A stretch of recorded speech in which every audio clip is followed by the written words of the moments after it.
technology is one of the most important things you can leverage. That's what allows you to compete with the larger firms. That allows you to excel and be more productive with your time. Welcome to Between the Briefs, a podcast by Steno.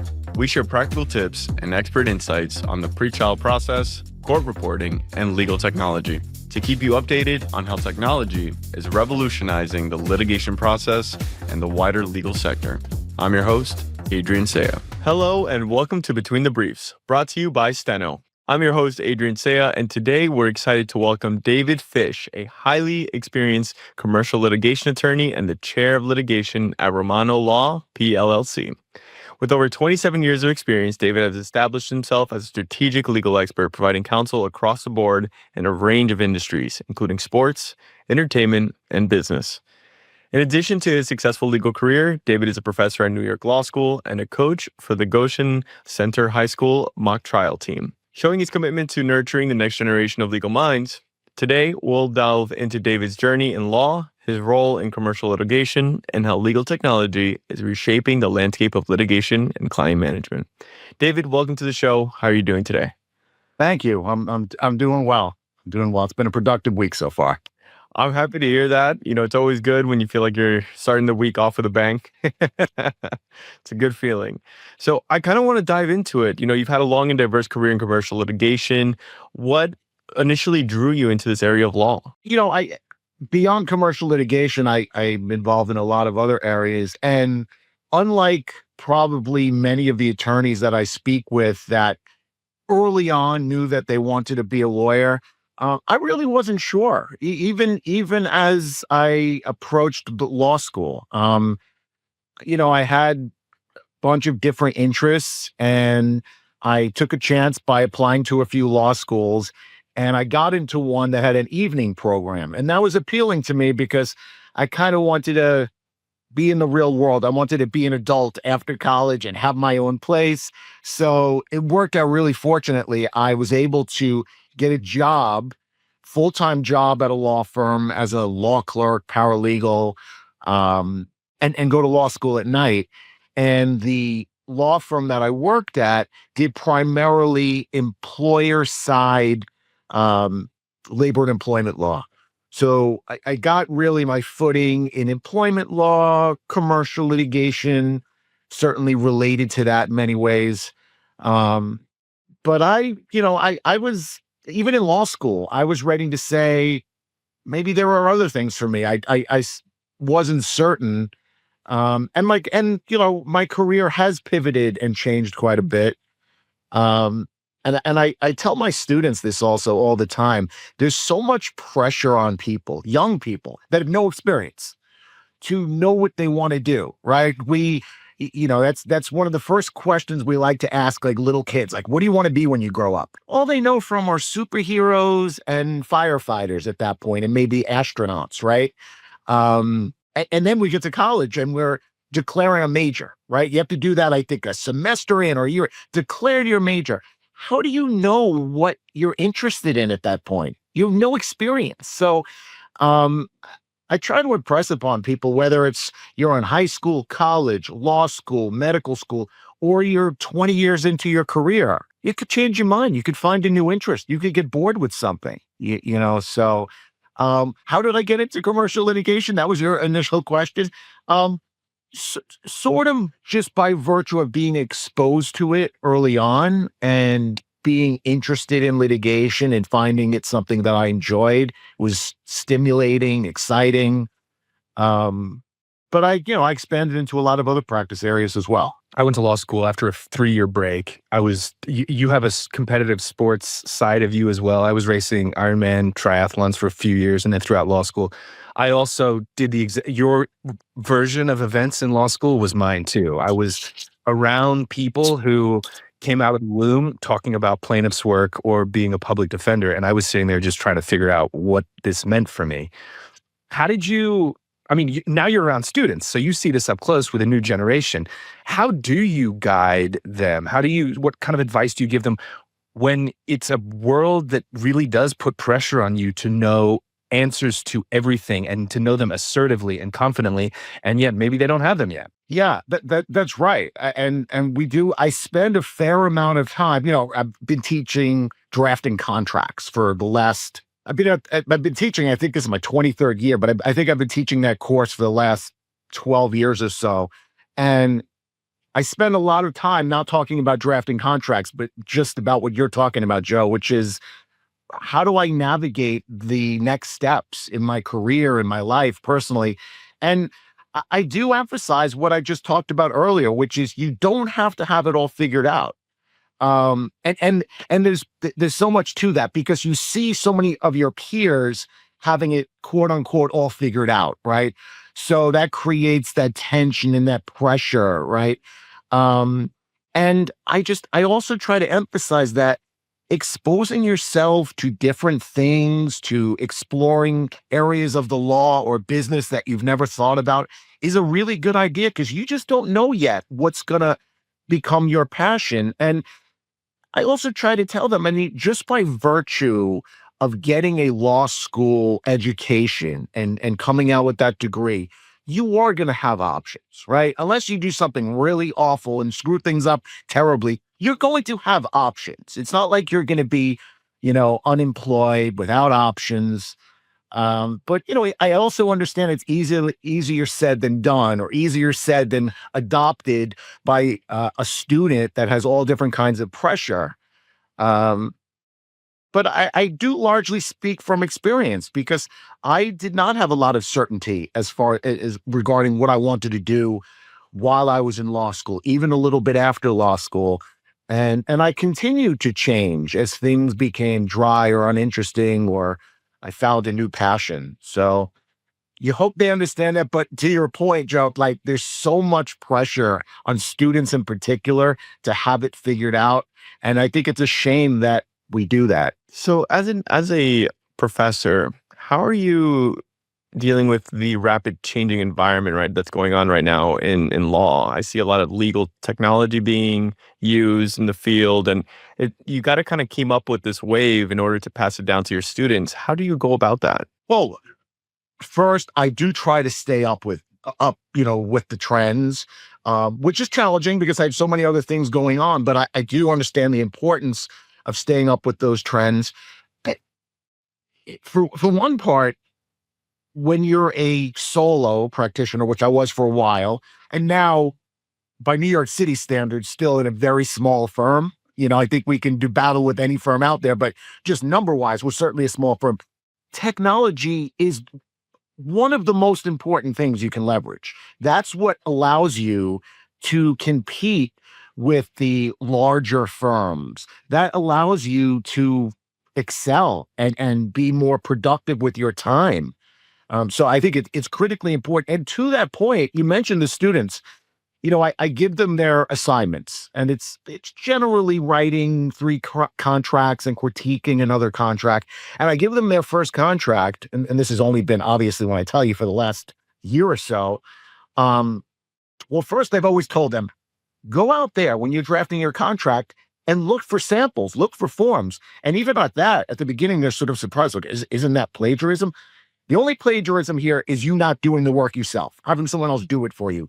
I want you to use the tools and the resources out there because when you're a practicing attorney, that's the way you're going to practice. You're not going to start with a blank page and start writing a contract.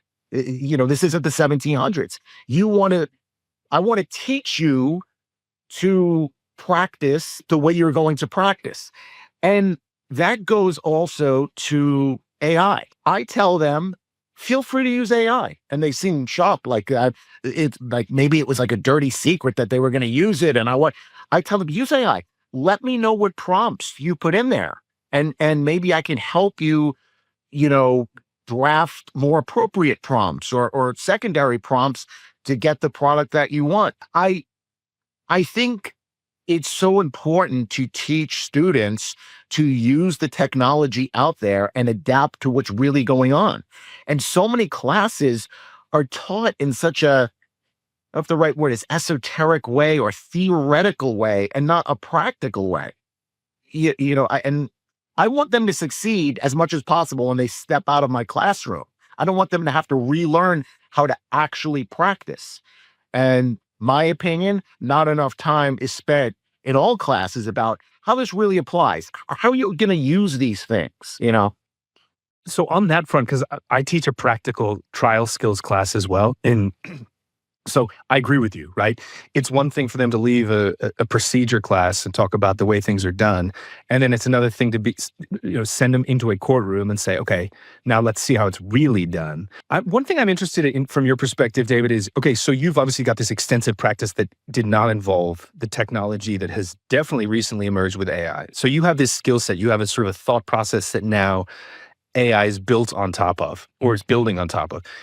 Is there a concern that you have with issues? Is there ever a concern that because of the immediate results this tool, this technology can provide, that they won't be developing a critical sort of foundational skill set? That's fair. I do think about that a little bit, but you know, throughout history, as technology developed, the best and the brightest still rise because they know how to use technology and also bring their effort and passion and expertise to it. So, this may be a very simplistic way of thinking about it, but if somebody that has a real grasp of a particular area of the law versus someone who doesn't are utilizing the same AI tools or technology, I can tell you who's going to generate the more effective, meaningful product.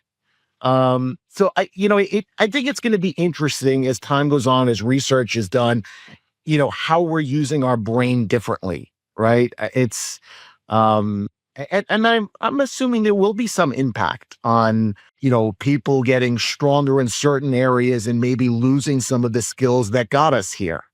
I'm not smart enough to understand that stuff well enough, but I think your question is a good one, and we will see some long-term impact at some point. What I say often, sort of related to this, is maybe everybody thinks they were born at a particularly interesting time, but it's changing a little bit now as I get older. But just a couple years ago, it was basically like half of my life was no cell phone, no internet, or no real grasp of the internet yet.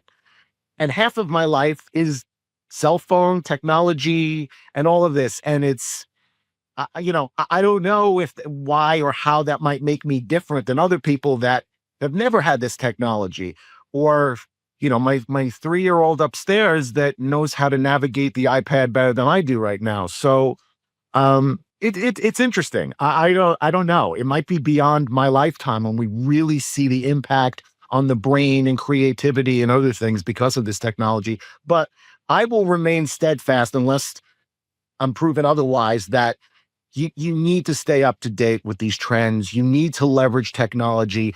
If you're not learning about AI right now, you're going to be left behind. It's going to happen. I can definitely see that. And we've heard that a lot from our guests that come on the show.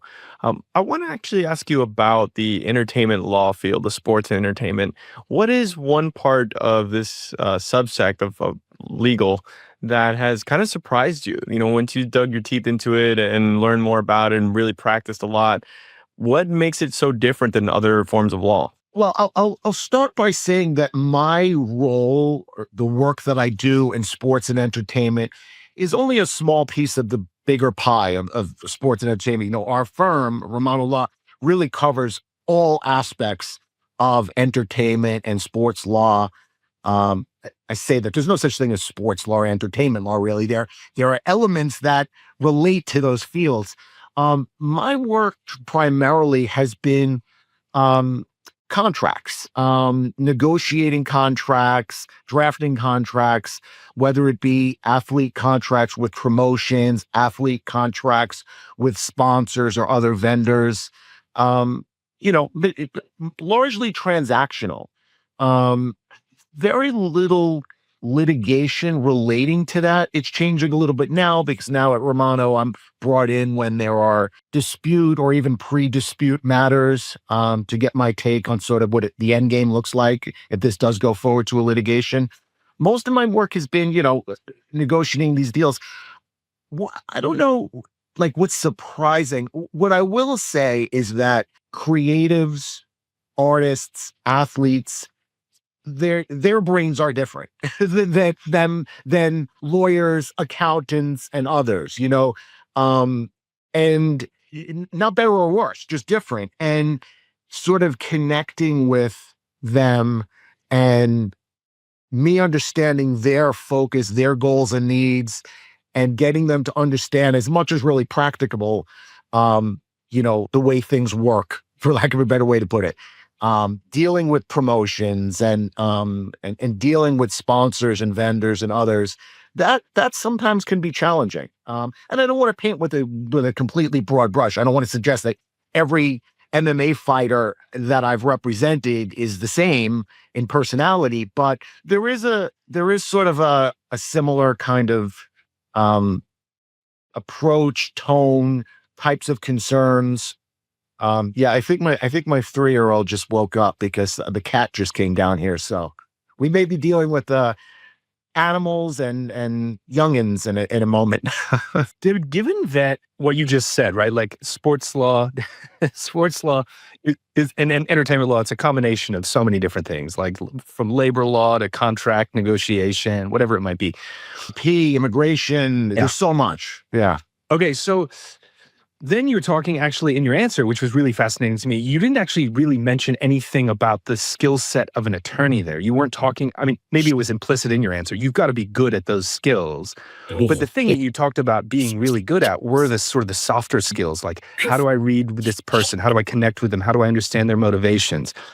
That feels, and this is something that I wrestle with a lot. It doesn't feel entirely unteachable, but it does feel like it's a harder thing to teach than say, these are the rules of evidence. This is what needs to, exist in a sort of boilerplate contract. Do you find that to be true as well? And do you find your standout students to be the ones who sort of exhibit those soft skills in conjunction with the sort of the more like black letter law skills that you're teaching them? I mean, what you're saying is completely correct. And I find myself, and I'm sure you have a similar experience, I find myself as therapist and business advisor and friend, very often career coach, life coach, sometimes as much as I feel like I'm really being a litigator. I do think that's important. The relationship building with your client really can't be underestimated. I mean, when you have a relationship of trust and openness, which the attorney-client privilege should foster anyway, but it doesn't mean it happens, you're going to be a better advocate. You're going to understand them better and work for them better. So I think it is important, and I don't know how teachable it is. I think there are things people can learn to pay attention to ask the right questions, but I mean, some people are better better at it than others. And whether it's their upbringing, their parents, just, whether it's biological, I'm not really sure.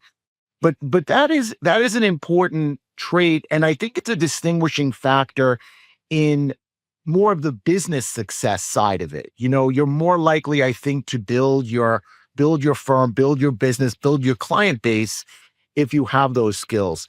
With respect to students, my interaction with them generally is kind of limited.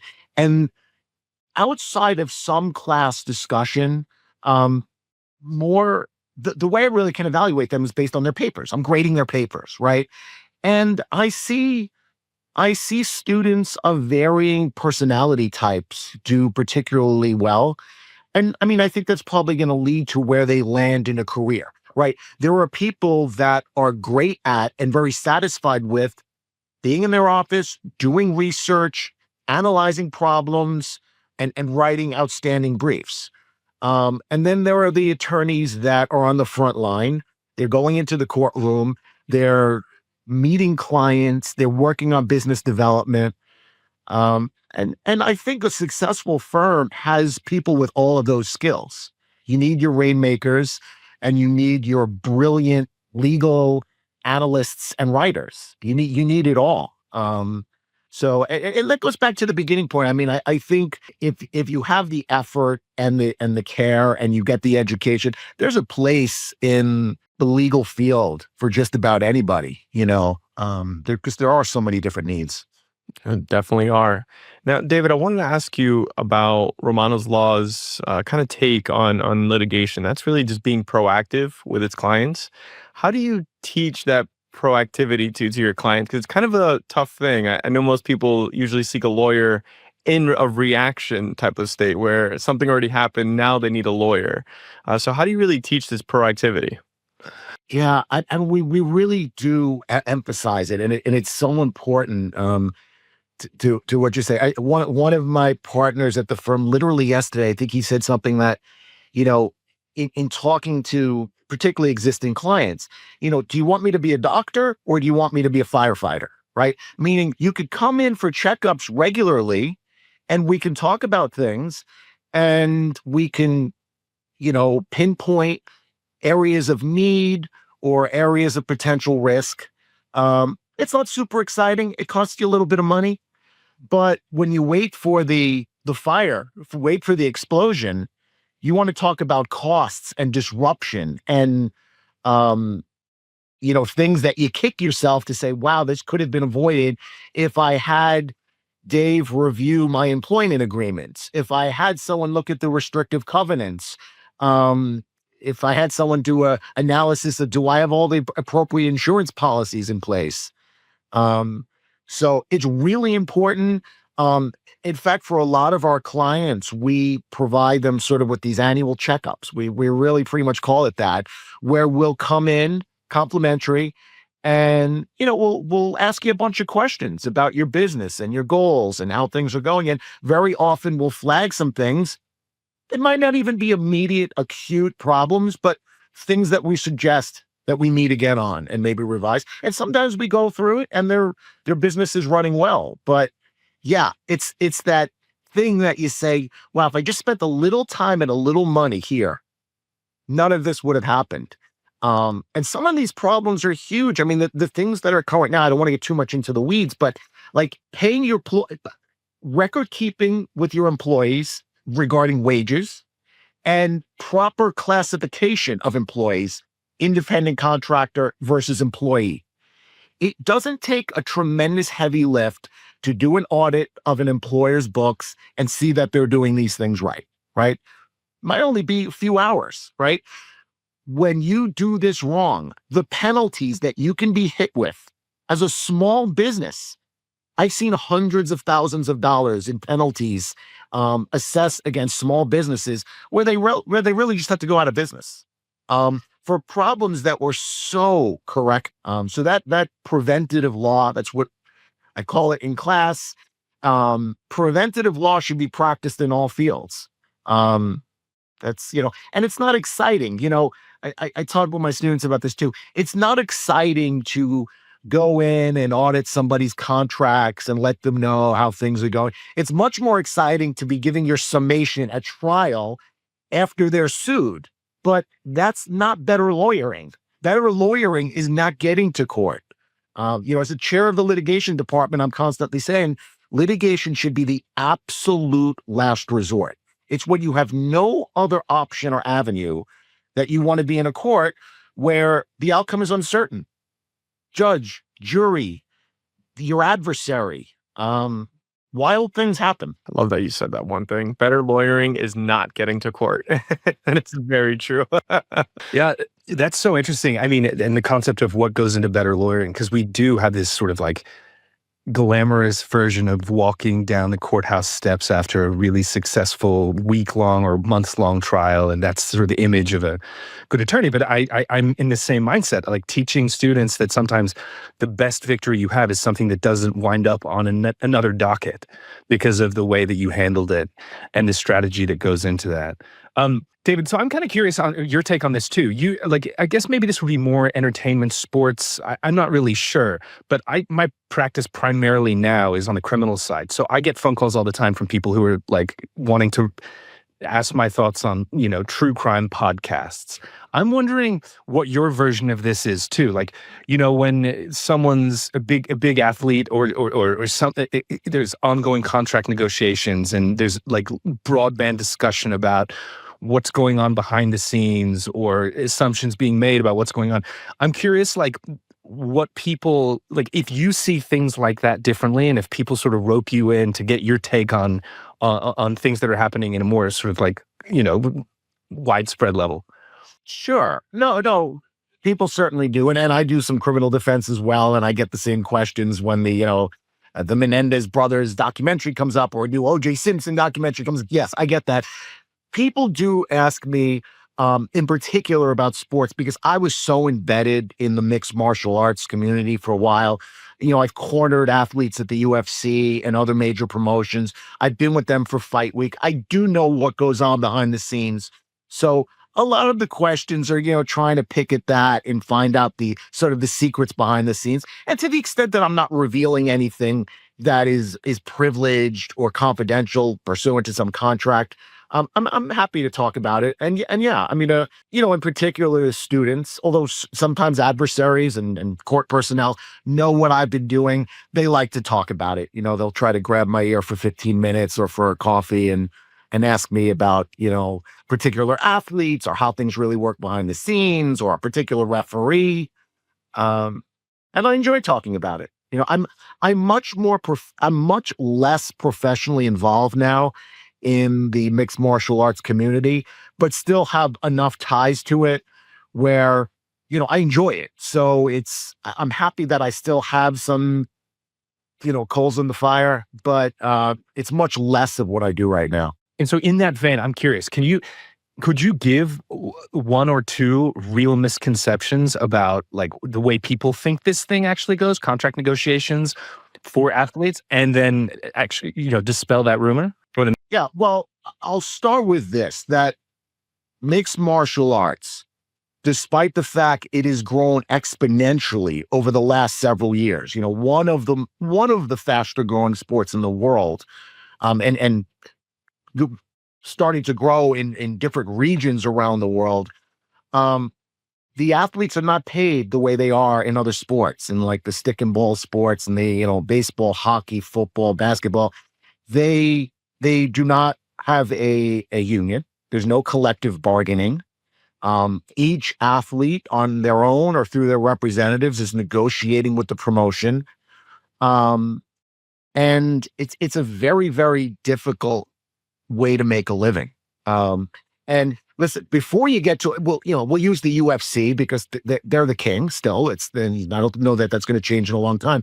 Listen, the other promotions, the regional promotions, just to get there, you essentially make no money. I mean, I'm not saying this theoretically. I mean, you could make $1,000 to fight, and once you grab your coach and your trainer and somebody else, and you drive across the state to get there, you're paying to fight. And once you're the elite of the elite, and you get a call from the UFC, for example, you're still not making a lot of money.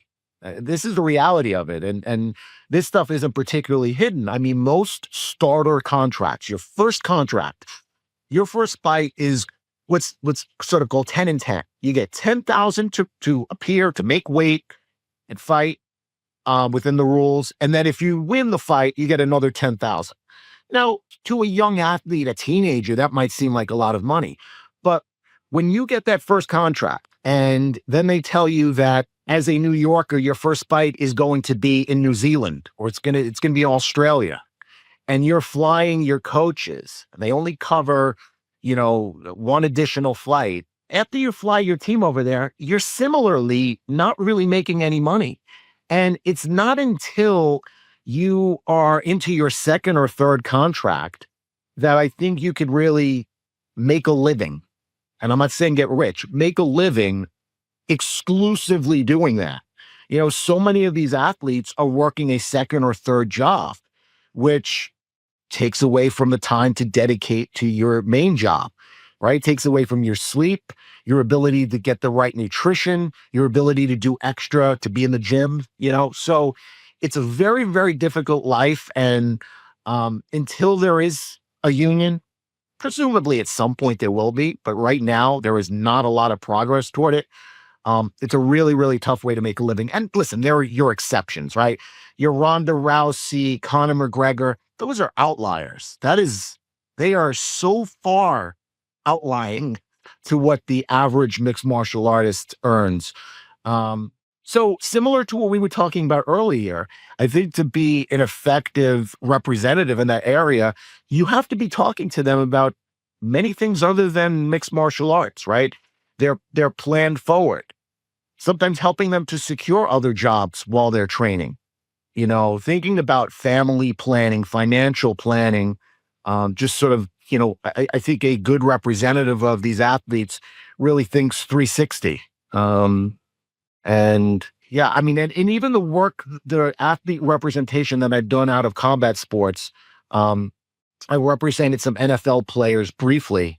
But those were undrafted players that were on practice squads or, really on the team, off the team, also had sort of first contracts. And it's still challenging. I mean, I think the perception is that, wow, you get a call to the NFL or you get a call to the UFC, your life is good forever. That's it. You've made it. And it's so incredibly challenging beyond the fact the two sports that I just mentioned are so incredibly dangerous. NFL in particular. People are surprised when I say that, but NFL football is the most violent sport in the world. Far surpasses the injury potential in mixed martial arts that, your career could end at any time. And guaranteed money is really relatively new in football. So it's a hard life. I mean, that's I guess maybe that's what people may not know. It really is a hard life. The other thing, just one other thing that I think is maybe misunderstood. I mean, people see these athletes and the ones that get the particular attention are the ones that do outrageous things. Whether it's something unlawful, speaking out on social media in some ridiculous way. We've had recent example of that. But the reality is the vast, vast majority of these athletes are so serious about their craft. They are really good citizens. They prioritize their family and their health, and their schedules are so regimented. I mean, they wake up at this time. I'm in the gym by this time. I have my shake at this. I mean, they do the same thing almost every day. It's obsessive in a lot of ways, but that obsession is what makes them great. So they're just generally really impressive people, the way they just live their lives. That was very well said. And I think a lot of people do not know what's really behind the curtain there. And hearing this is probably a shock to them because you hit it on the nail. It does look like all glamours and glitz until you really know what's really going on. And I'm curious, as the attorney that would represent an athlete, let's say a mixed martial artist, are you the one really in charge of that negotiation, like going back and forth with the price with the promoter to make sure that your client is well compensated? Yeah, that was a big part of my role. I would be the representative of the athlete and have those talks with the promotion to sort of get back to something earlier. And then, other managers may not love me saying this, but UFC, for example, you get that first call, that first contract is not negotiated. I mean, it's a take it or leave it. There are 100 people standing behind you, and that's a low number, standing behind you, ready to sign that agreement. So here's your first deal.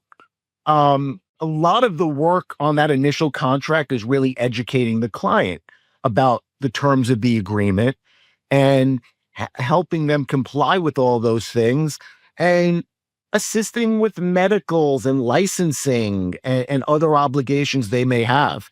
It really isn't until that athlete becomes an asset to the organization, to the promotion, where you start to have some leverage, right? I mean, as good of a negotiator I think I am, and most attorneys may think they are, it all comes down to leverage. I mean, at the end of the day, you could be the most creative, likable person in the world. What do you have to give to the other side, right? What do they want from you? What do you want from them? And as you may imagine, I mean, martial artists that have been training most of their lives to compete, again, I just keep using the UFC as an example, but it's a good one. That's seen as the pinnacle, right? This is you've made it. Now you're going to show your skills to the entire world and earn money doing it. they're ready to sign pretty much anything that's put in front of them. And that's where you need to also advise them, because sometimes signing that contract isn't the best thing for them, right? Because by getting the right to fight in a particular organization, it excludes, you're giving up other opportunities that may be more lucrative. And it's pretty tough, as you might imagine, to tell somebody that's been training their whole life in martial arts to succeed at the highest level that maybe they're better serving the world and their family and themselves doing something else. And here's why. That's a tough conversation to have at the beginning of a career. And as an athlete is getting older and getting toward the end of their career, it's equally a difficult conversation to have. Do you kind of following this thread a little bit, David? Like every year, every offseason, every sport, there is a big athlete who is doing outrageous things, but usually athletically, right? Like the big prime free agent who is now going to be like negotiating and is the prized possession of the offseason. And then there's always the conversation around that about, okay, we're talking about hundreds of millions of dollars in some instances over in baseball, 10, 15 years. And it just all breaks down, and it reduces the sport to money. And then all the agent, it's a well-known agent involved, and people just feel like it's really behind the scenes a little grubby, right? Like this is the side of the sport and the business that we don't want to see, but it's obviously there. How do you how do you relate to that situation? How do you explain that? Other than just being like, well, this is just the business and it's the job of the agent to actually get the best deal for the client. I mean, is there another way for people to think about that side of the business of athletics? I mean, to start, I think you said it, that you just have to understand that this is a business. I mean, right? Like we are the consumers, and we're here because we enjoy it, and we spend money because we enjoy this. It's a really great relief from the rest of our lives. I'm always going to be an athlete advocate. I respect the organizations and I respect the teams, but I'm always going to be on the side of the athlete. And for the most part, even with the crazy numbers that you referenced them, the athletes are underpaid. They are vastly underpaid. They are the product, really. I hate to put it that way, but they're the product. And, if you think about what does the 25th most successful CFO in the world earn? I'll guess, but it's a ridiculously large number. The benefits that they have for the rest of their life, they probably have no expenses. So should the sixth best center in the entire world get paid something comparable to that? My feeling is, yeah, and maybe more. There is just some inherent bias, I think, against athletes earning money that other top people in their field earned. And we could have a whole discussion of this. I mean, I think there are a lot of factors of race and other biases that go into that, probably not so subtly. But, I think athletes should try to get the biggest percentage of the pie that they can. I wouldn't understand why they wouldn't. And I think because the money and the power is on the side of the promotions and the teams, they often can spin the story, right? And make the athlete seem like this greedy person that all he or she cares about is money and not performing in their sport. The same could easily be said of the owners. I mean, you can look at, and people are passionate about their favorite baseball or football team in particular. There are certain instances out there where owners are putting money and profit in front of winning. That's, to me, seems worse, right? You're not rewarding your consumer, your fan, by doing that. The athlete wanting to be on the team and just make as much money as they can, given the market, I think that's something we would all do. Definitely. And I think that's well said. You mentioned it, the athletes are the product, so they should be compensated for making essentially everyone money in that instance. Now, David, we always ask this at the end of our podcasts or conversations, and that is, what is your hottest take on the legal industry right now? Hottest take on the legal industry. Well, I think my dad would sometimes say that there was a proverb. It might have been a Chinese proverb, like there's an insult or a curse, like may you live in interesting times. It was like a curse. We live in very interesting times right now. I don't know if I have a hot take. I mean, I see, and I want to avoid becoming political. We see a Supreme Court very heavily dominated by one particular ideology.